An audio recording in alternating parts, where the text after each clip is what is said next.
पायल की जेठानी हर रात को ससुर के मसाज करने जाती और वह 2 घंटे के बाद बाहर निकलती। जब पायल कमरे में कान लगाकर सुनती तो कमरे से अजीब आवाज़ आती थी। एक दिन पायल ने अपनी जेठानी से पूछा तो उसके चेहरे का रंग फीका पड़ गया। कहने लगी, तुम यह बात किसी को मत बताना और आज रात मेरी जगह तुम मसाज करने जाना तो तुम्हें भी पता चल जाएगा कि मैं ससुर के कमरे में क्या करती हूँ।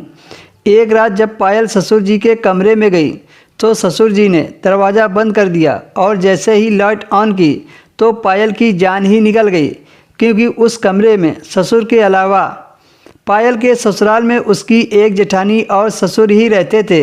जेठ जी काम के सिलसिले से दूसरे शहर में रहते थे।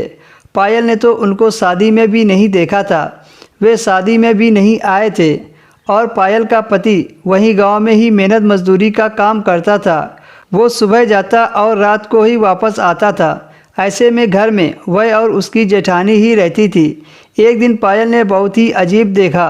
रात होते ही उसकी जेठानी सारा काम खत्म करने के बाद अपने ससुर के कमरे में जा रही थी। उसके हाथ में तेल की एक कटोरी थी। वह यह मंजर देखकर बहुत हैरान हुई कि भला इस वक्त उसका अंदर क्या काम है और यह तेल लेकर अंदर क्यों गई है। कुछ देर पायल वहीं खड़ी रही कि शायद तेल देने गई होगी और दरवाज़ा गलती से बंद हो गया होगा, वह अभी वापस आ जाएगी, लेकिन वह वापस नहीं आई। कुछ देर के बाद पायल का पति आ गया। पायल ने उसके लिए रात का खाना गर्म किया, फिर उन दोनों ने बैठकर खाना खाया। थोड़ी देर बाद उसके पति ने चाय बनाने को बोला तो पायल चाय बनाने किचन में गई। तब उसने देखा कि जेठानी अभी भी वो अपने कमरे में नहीं थी और ससुर के कमरे की लाइट भी बंद थी। इसका मतलब वह सो गए थे। फिर पायल चाय बनाकर अपने पति को दे दी। जब खाली बर्तन रखने के लिए पायल दोबारा किचन में गई तो उसने देखा यही सिलसिला जारी था। खैर, चौकीदार बनकर तो वह नहीं बैठ सकती थी। फिर पायल अपने कमरे में आ गई।